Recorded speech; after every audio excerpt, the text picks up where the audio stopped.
열왕기상 2장 1절부터 4절 말씀 같이 보시겠습니다. 제가 말씀 받들어 읽도록 하겠습니다. 다윗이 죽을 날이 임박함에 그의 아들 솔로몬에게 명령하여 이르되 내가 이제 세상 모든 사람이 가는 길로 가게 되었노니 너는 힘써 대장부가 되고 네 하나님 여호와의 명령을 지켜 그 길로 행하여 그 법률과 계명과 율례와 증거를 모세의 율법에 기록된 대로 지키라. 그리하면 내가 무엇을 하든지 어디로 가든지 형통할지라.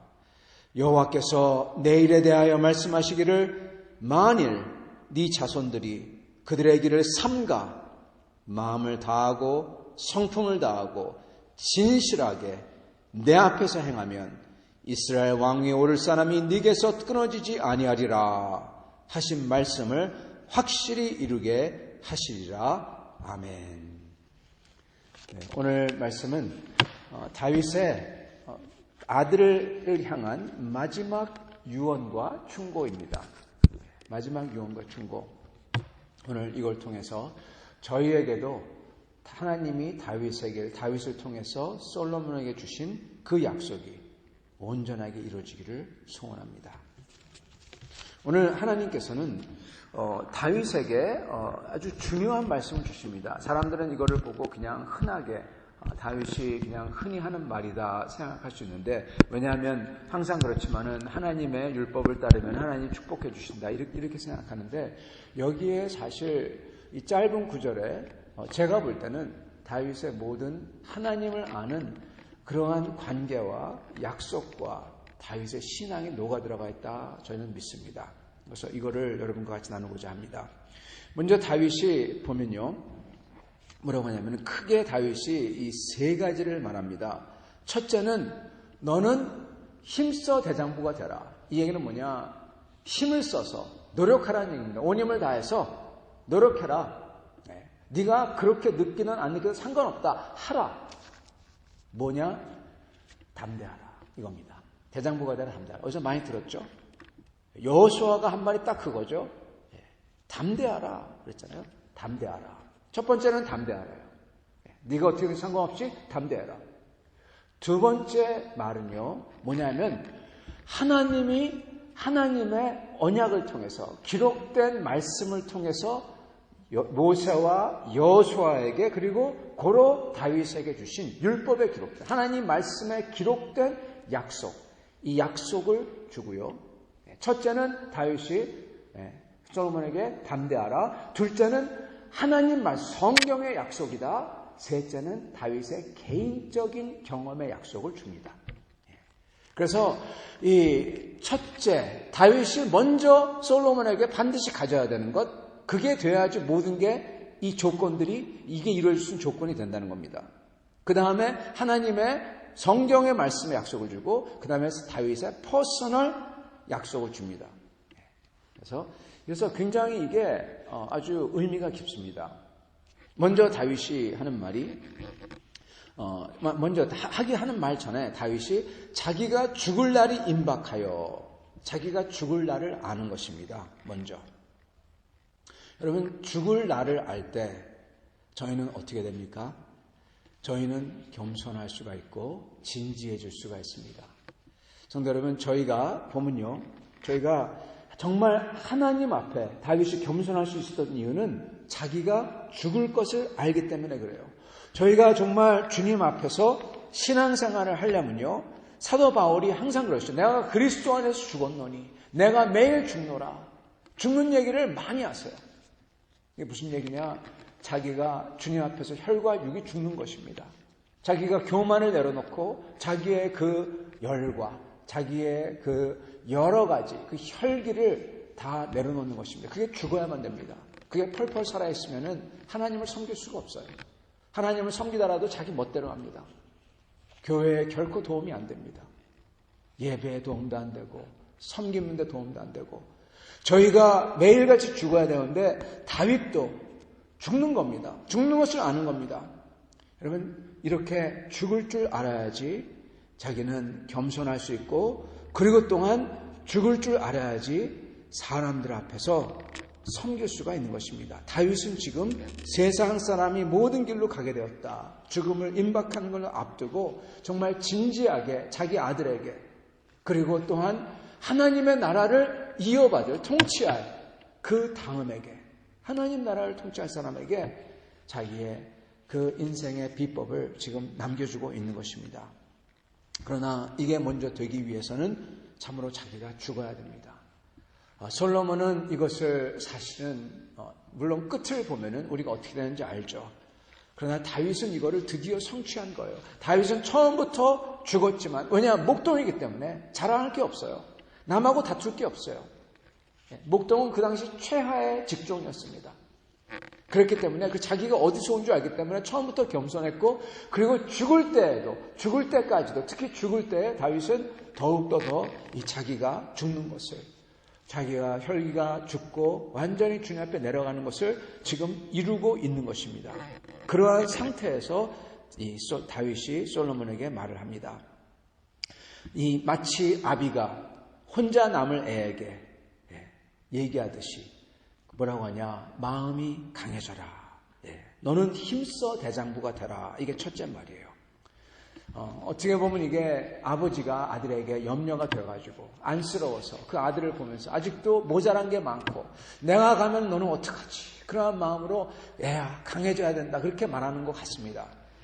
그러나 우리가 이 책을 조금 읽으면 알겠지만은 솔로몬은 결코 그렇게 호락호락한 사람이 아니죠. 강한 사람입니다. 대단한 사람입니다. 그렇다면 다윗이 왜 이렇게 말을 했을까? 성도 여러분, 강해야 될 이유가 있습니다. 용기를 내야 될 이유가 있습니다. 왜냐? 하나님이 첫 번째 계시기 때문에 저희는 마음을 담대하게 가져야 되고 담대하게 가질 수가 있습니다. 만약에 솔로몬이, 다윗이 보기에 아직도 어린애고 그렇다면 다윗이 말한 게 뭐냐? 하나님이 함께 계시니, 너와 함께 계시니 담대해라. 담대할 수가 있다. 성도 여러분, 우리가 담대할 수 있는 이유는요, 우리가 슬픔 속에서도, 우리가 실패 속에서도, 내가 실패하고, 그리고 내가 정말로 내가 볼 때도 후회가 되는 그러한 것을 하고, 그리고 내가 내 자신을 볼 때도 정말 안쓰럽고, 그렇다고 하더라도 저희가 담대할 수 있는 이유는 하나님이 살아계시기 때문에 그렇습니다. 저희가 과거에 미스테이크를 만들어도 희망이 있는 이유는 하나님이 살아계시기 때문에, 아직 경주가 끝난 게 아니기 때문에, 그죠? 우리가 걱정이 되고 그리고 염려가 되더라도 우리가 마음을 담대하게 가질 수 있는 이유는 하나님이 살아계시기 때문에, 우리 하나님은 우리의 인생과 우리의 삶을 붙드시고 바꾸실 수 있고, 모든 것을 억지로 합하여서 힘을 갖다 붙여서 안 되는 것도 되게 만들어서 선을 이루시는 분이기 때문에 그렇습니다. 하나님은 모든 것을 합력하여 선을 이루시는 분이에요. 누구를 위해서? 하나님이 사랑하는 사람을 위해서. 그렇기 때문에 저희는 담대할 수가 있는 겁니다. 다른 사람들 같지 아니하고.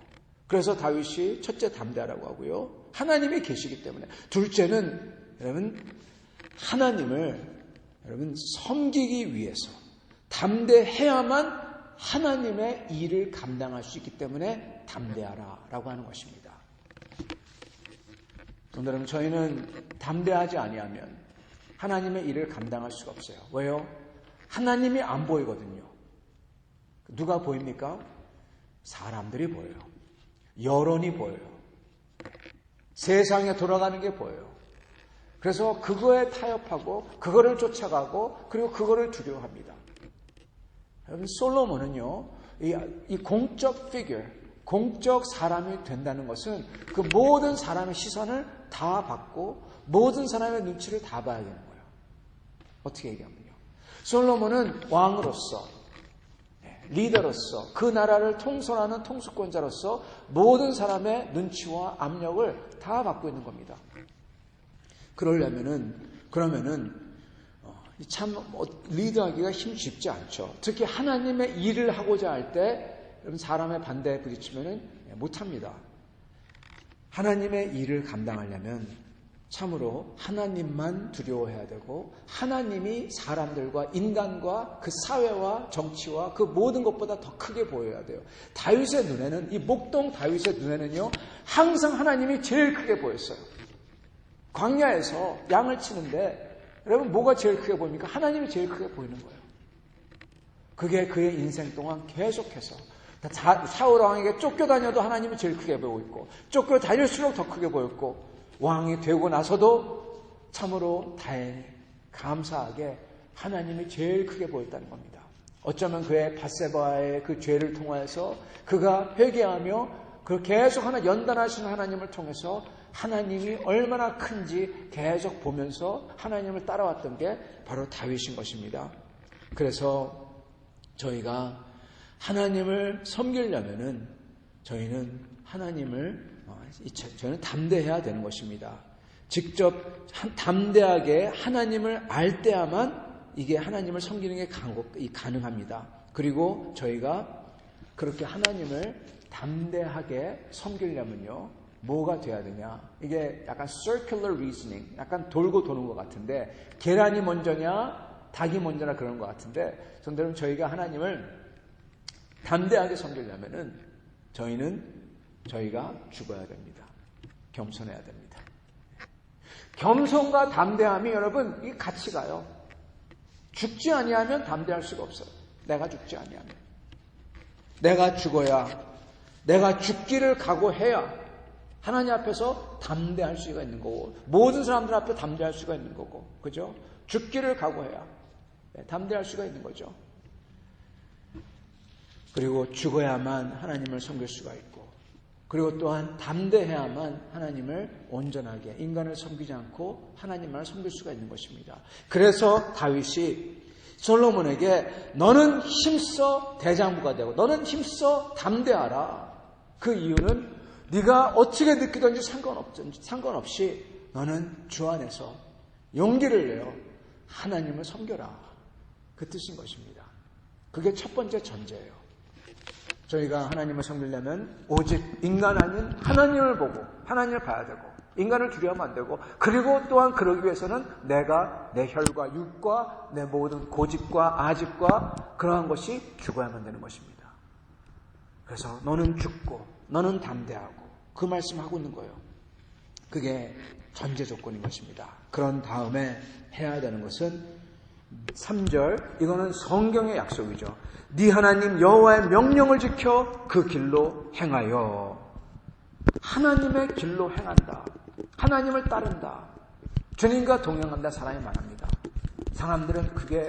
근데 많은 사람들은 그게 무슨 뜻인지 잘 모르고 말하는 것 같습니다. 여러분, 하나님과 동행하는 것, 하나님의 길로 가는 것은요, 그게 무엇이냐? 하나님의 명령을 하는 것입니다. 그게 하나님과 동행하는 거예요. 아니, 무슨 명령을 하면, 무슨 율법을 지키면 하나님과 동행하는 거냐? 하나님과 동행하는 거는 찬양하면서 예수 그리스도를 내 마음에 느끼고, 그리고 하나님을 찬양하고, 기도하고, 이게 하나님과 동행하는 게 아니냐? 물론 그것도 하나님과 동행하는 건 맞습니다. 일부분입니다. 그런데요, 왜 하나님의 명령을 지키느냐, 하나님과 동행하는 거냐? 제가 알려드리겠습니다. 여러분, 10계명. 나 외에 다른 신들을 두지 말라. 하나님을 섬기고 하나님만 사랑해라. 이 계명, 너는 네 멋대로 너의 욕망을, 이게 하나님이라고 우상화하지 말라. 네가 원하는 대로 네 욕망을 포장해가지고 하지 마라. 하나님의 뜻을 찾고 하나님의 거룩한 뜻, 너에게서 나오는 게 아니라 하나님에게서 오는 것을 받아서 그것을 해라. 그리고 하나님의 이름을 망령되이 부르지 말라. 즉 하나님의 영광을 위해서 그걸 네 인생의 목표로 삼고 혼신의 힘을 다하라. 그리고 제사, 안식일을 거룩히 지키라. 이게 뭡니까? 너는 내 삶에서 하나님의 예배를 네가 그렇게 하고 싶든지 하고 싶지 않든지, 기회가 되든지 안 되든지 하나님의 예배는 네 목숨 걸고 지켜라. 이 뜻이잖아요. 하나님을 온 힘을 다해 사랑하고, 그리고 내 욕망을 투사해서, 가장해서, 포장해서 합리화하고 그러지 말고 하나님께서 내려오는 거 그대로 받아라. 그대로 받아라. 그리고 하나님의 영광을 위해서 온 힘을 다해 기도하고 찾고 구하고 살고 목적을 삼고, 그리고 하나님의 예배를 온 힘을 다해서 지켜라. 이거 하면 네가 예수 안에, 하나님 안에 있다. 이거잖아요. 그리고 나머지 5서부터 10계명, 내 이웃을 내 몸같이 사랑하라. 그거고요. 우리가 주님과 동행하는 것은요, 그렇기 때문에 이겁니다. 여호와의 명령을 지켜서 그 길로 행하라. 주님의 명령을, 이것을 지키는 게 주님과 동행하는 거예요. 사람들은 그냥 개인적으로, 감성적으로 하나님을 느낀다. 아니요. 하나님을 느끼는 것은 이렇게 주님의 명령을, 주님의 뜻인 10계명을 온힘을 다해서 찾고 지키고 소망하고 그대로 살려고 하고 그대로 살 때, 그때 하나님의 임재가 느껴지는 것입니다. 그래서 이 다윗은 이 아들에게 정말 중요한 것, 명령을 지킴으로 길로 행하고, 지키라 그리하면, 지키라 그리하면, 이것을 하면 결과가 반드시 나온다. 하나님을 찾고 내 욕망을 투사하지 아니하고 하나님의 뜻대로 정말 따르려고 하고, 그리고 하나님의 영광을 위해 살고, 그리고 예배를 온힘을 다해서 예배 드리면, 찬양과 기도와 그 모든 것을 그렇게 하면, 그리하면, 지키면, 그리하면 이게 된다는 겁니다. 무엇이냐? 형통이다. 하나님의 축복을 받는다는 것입니다. 그러면서 자기의 개인적인 약속을 줍니다. 그러면 첫째는 그 하나님을 섬기기 위해서 전제 조건, 내가 죽는 것과 담대한 것. 두 번째는 하나님의 말씀의 약속, 하나님의 뜻을 그러므로 온힘을 다해 철저하게 따르고 지키는 것. 그리고 셋째는 자기가 경험한 것을 얘기해 주는 겁니다. 성도 여러분, 우리도 이 세 가지가 있어야 돼요. 하나님 앞에 어떻게 보면은 신앙인으로서 철학이 있어야 되고요. 어떻게 하면 주님을 따르는 자기 철학이 있어야 되고요. 두 번째는 하나님의 법에 대한 확실한 그러한 깨우침과 그것을 따름과 순종이 있어야 되고요. 그리고 그거에 대한 믿음이 있어야 되고요. 그리고 셋째로는 자기가 경험한 하나님이 있어야 돼요. 다윗은 자기가 경험한 하나님을 얘기합니다. 4절, 여호와께서 내 일에 대해서 말씀하시기를 자기가 들었다는 거예요. 하나님의 음성을 들었다. 만일 네 자손이 그들의 길을 삼가 마음을 다하고. 첫 번째, 길을 삼가. 여러분, 삼가야 됩니다. 우리의 마음에서 막 나오는 것들, 우리의 마음의 모든 욕망과 그리고 불만과 짜증과 화냄과 이 모든 것, 우리 속에 있는 그러한 것들을 저희가 삼가야 돼요. 저희가 보고 느끼고 파악되는 것, 그것을 삼가야 돼요. 신앙의 눈으로 봐야 되고 이해해야 되고, 신앙의 눈으로, 신앙의 그 느낌으로 내 느낌을 여러분 덮어씌워야 되는 것입니다. 그게 삼가는 거예요. 그래서 그들의 길을 삼가 마음을 다하고 성품을 다하고 진실하게, 마음과 내 성품, 나는 원래 이래, 아니 그런 거 없어, 원래 그런 거 없어, 주님의 말을 따라, 그겁니다. 마음을 다하고 내 성품과 상관없이 주님을 따르려고 하고, 그리고 진실하게, 정말로 주님 앞에서 진실되게 주 앞에서 설 때 하나님은 영원하게 이 왕위를 너와 내 자손들까지 축복하시겠다. 그 약속을 내가, 그 음성을 내가 들었다. 그러는 겁니다. 사랑하는 성도 여러분, 오늘 이 다윗의 마지막 유언이죠. 아들에게 주는 마지막 유언은 너무너무나 귀한 유언입니다. 만일 우리가 여러분 이렇게 행한다면 하나님의 똑같은 축복이 임할 거예요. 형통이 임할 것이고, 그리고 나를 뛰어넘는 내 다음 세대와 그 다음 세대까지 하나님의 은혜와 축복을 받는 역사가 일어날 것입니다. 이러한 축복과 은혜를 받을 수 있도록 우리 오늘 주 앞에서 내가 죽고 나를 마음을 담대히 해서 인간과 그 모든 게 아니라 주님만을 두려워하고 주님만을 따르고, 그리고 저희가 주님의 말씀대로 온힘을 다해 주님을 사랑하고 내 자신의 욕망을 투여하지 아니하고 주님의 영광을 위해서 살고, 그리고 주님의 항상 예배하며 찬양하며 살면서, 그러면서 내가 주님의 말씀대로 살 때 우리의 마음과 캐릭터와 나의 모든 게 바뀌어서 하나님께서 인도하는 대로 따르는 사람이 될 줄 믿습니다. 그렇게 바뀌며 그렇게 따르는 여러분과 저가 될 수 있기를 간절히 축원합니다. 같이 기도하겠습니다.